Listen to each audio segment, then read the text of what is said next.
Hi everyone, myself Amit Chaturvedi and I welcome all of you in Versatile Brains। दोस्तों एक बार फिर से हाजिर हूँ आपके सामने उन कहानियों के साथ जो आपको डेफिनेटली इंस्पायर करने वाली हैं। तो चलिए शुरू करते हैं।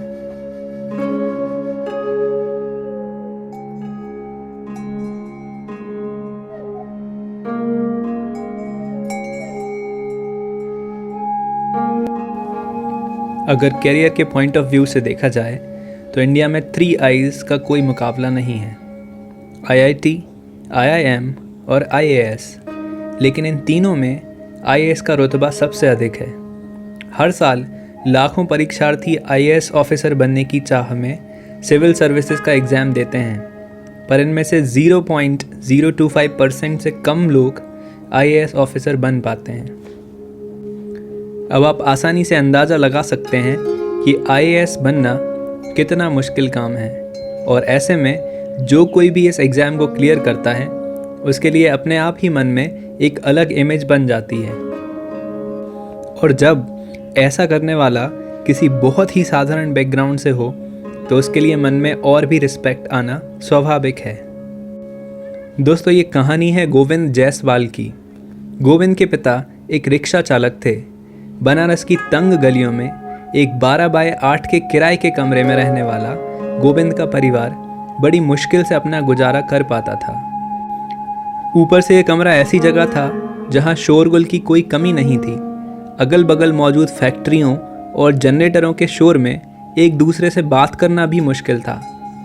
नहाने धोने से लेकर खाने पीने तक का सारा काम इसी छोटी सी जगह में गोविंद, उनके माता पिता और 2 बहनें करती थीं। पर ऐसी परिस्थिति में भी गोविंद ने शुरू से पढ़ाई पर पूरा ध्यान दिया। अपनी पढ़ाई और किताबों का खर्चा निकालने के लिए वो क्लास 8 से ही ट्यूशन पढ़ाने लगे। बचपन से एक अशैक्षिक माहौल में रहने वाले गोविंद को पढ़ाई लिखाई करने पर लोगों के ताने सुनने पड़ते थे। चाहे तुम कितना भी पढ़ लो गोविंद, चलाना तो रिक्शा ही है। पर गोविंद इन सब के बावजूद पढ़ाई में जुटे रहते थे, और उनका कहना है, मुझे डाइवर्ट करना असंभव था। अगर कोई मुझे डीमोरलाइज करता था तो मैं अपनी स्ट्रगलिंग फैमिली के बारे में सोचने लगता था। आसपास के शोरगुल से बचने के लिए वो अपने कानों में रुई लगा लेते थे, और ऐसे वक्त जब डिस्टर्बेंस ज़्यादा होती थी तब मैथ्स पढ़ते थे, और जब कुछ शांति होती थी तो अन्य सब्जेक्ट्स पढ़ते थे। रात में पढ़ाई के लिए अक्सर उन्हें मोमबत्ती या ढेबरी का यूज़ करना पड़ता था, क्योंकि उनके इलाके में 12 से 14 घंटे तक लाइट की कटौती रहती थी। चूँकि वो शुरू से स्कूल टॉपर रहे थे और साइंस सब्जेक्ट्स में काफ़ी तेज थे, इसलिए क्लास 12th के बाद कई लोगों ने उन्हें इंजीनियरिंग करने की सलाह दी। उनके मन में भी एक बार यह विचार आया, लेकिन जब पता चला कि एप्लीकेशन फॉर्म की फ़ीस ही 500 रुपये है तो उन्होंने ये आइडिया ड्रॉप कर दिया और BHU से अपनी ग्रेजुएशन करने लगे, जहाँ सिर्फ 10 रुपये ही औपचारिक फ़ीस लगती थी। गोविंद अपने IAS अफसर बनने के सपने को साकार करने के लिए पढ़ाई कर रहे थे और फाइनल प्रिपरेशन के लिए दिल्ली चले गए। लेकिन उसी दौरान उनके पिता के पैरों में एक गहरा घाव हो गया और वो बेरोजगार हो गए। ऐसे में परिवार ने अपनी एकमात्र संपत्ति, एक छोटी सी ज़मीन को 30,000 रुपये में बेच दिया ताकि गोविंद अपनी कोचिंग पूरी कर सकें। और गोविंद ने भी उन्हें निराश नहीं किया। 24 साल की उम्र में अपने पहले ही अटैम्प्ट में साल 2006 में 474 सफल कैंडिडेट्स में 48वां स्थान लाकर उन्होंने अपनी और अपने परिवार की ज़िंदगी को हमेशा हमेशा के लिए बदल दिया।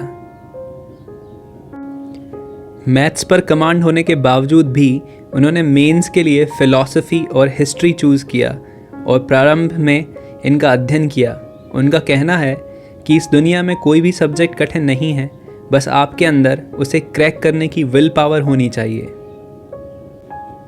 अंग्रेज़ी का अधिक ज्ञान ना होने पर उनका कहना था, भाषा कोई परेशानी नहीं है, बस आत्मविश्वास की ज़रूरत है। मेरी हिंदी में पढ़ने और व्यक्त करने की क्षमता ने मुझे अचीवर बनाया। अगर आप अपने विचार व्यक्त करने में कॉन्फिडेंट हैं तो कोई भी आपको सफल होने से नहीं रोक सकता। कोई भी भाषा इन्फीरियर या सुपीरियर नहीं होती है, ये महज सोसाइटी द्वारा बनाया गया एक परसेप्शन है। भाषा सीखना कोई बड़ी बात नहीं है, खुद पर भरोसा रखो। पहले मैं सिर्फ हिंदी जानता था, लेकिन IAS एकेडमी में मैंने इंग्लिश पर अपनी पकड़ मजबूत की।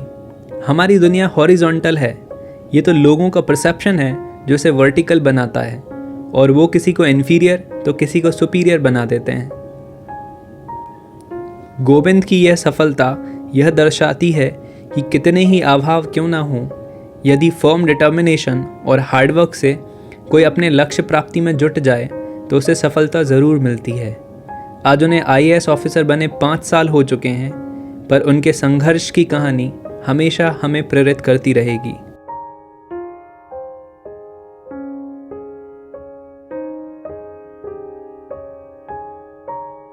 आई होप कि आपको ये स्टोरी बहुत इंस्पायरिंग लगी होगी, आपने काफ़ी कुछ इस स्टोरी से सीखा होगा, और आगे आने वाले वीडियोस का आप भी बहुत ही एक्सट्रीमली वेट कर रहे होंगे। तो अगर आपने इसके पहले वाली स्टोरीज़ नहीं देखी हैं तो उनकी लिंक मैं यहाँ शेयर कर रहा हूँ, आप इसको क्लिक करके उन सारी स्टोरीज़ को भी वॉच कर सकते हैं। So keep watching, stay connected and share these videos with your friends and family members, और आप उन्हें भी बता सकते हैं और उन लोगों को भी इस लिंक को शेयर करके ये वीडियो देखने के लिए कह सकते हैं। So thank you for watching, stay connected, good bye.